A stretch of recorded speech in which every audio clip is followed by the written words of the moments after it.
কোনো সমস্যা আল্লাহর রহমতে কোথাও নাই। আমি একদম আপনার এন্ট্রি থেকে আরম্ভ করি কেন্দ্র সব জায়গাতেই গেছি, দুর্দান্তভাবে চমৎকার করে ছেলেরা লাইন ধরে তাদের আনন্দের সাথে আপনি প্রত্যেকটা সন্তানের মুখে দেখবেন হাসি, প্রত্যেকটা হাসি মুখে আছে। 4টার পরে ওই লাইনে থাকলে তার 74 মধ্যে থাকলে আমরা ভোট নেব, কিন্তু বাইরে থাকলে হবে না। স্যার একটা প্রশ্ন আসলে করতেই হয়। আমরা ডাকসুতে দেখেছি, ডাকসুতে দেখেছি আমরা পরের দিন সকাল 10টায় ফলাফল হয়েছে, জাকসুতে 3 দিন পরে ফলাফল। স্যার আমি কোনো শঙ্কা করছি না, তো আসলে আপনি স্যার একটু বলবেন আমাদের, কিছু আশা দেন যে আপনি কতক্ষণে ফলাফলটা দিতে পারবেন, বা আপনার এখানে প্রক্রিয়া।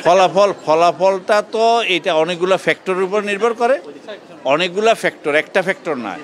আমরা আগে ভোটটা কাজ শেষ হওয়ার পরে প্রক্রিয়াটা শুরু করলে বড় জিজ্ঞাসা করেন আমাদের কোনো প্রতিবন্ধকতা আছে কিনা। নর্মালি আমাকে যেটা বলছে 6 থেকে 7 ঘন্টা লাগবে, এইটা লাগার কথা। এখন অন্য যেমন এই যে আপনি মনে করেন আজকে সকালবেলা 9টার সময় হওয়ার কথা, 9টার থেকে 10 মিনিট দেরি হয়েছে, এই সময়গুলোকে তো আপনি যোগ করবেন 2 করে এরকম 10 হবে। তো প্রত্যেকটা জিনিস এইভাবে ফ্যাক্টর, প্রত্যেকটা ফ্যাক্টরকে আমরা অ্যাড্রেস করতে চেষ্টা করছি। কি প্রক্রিয়া ফলাফল মানে গণনা হবে? এটা হলো স্ক্যানিং করবে আমরা ওএমআর পদ্ধতি।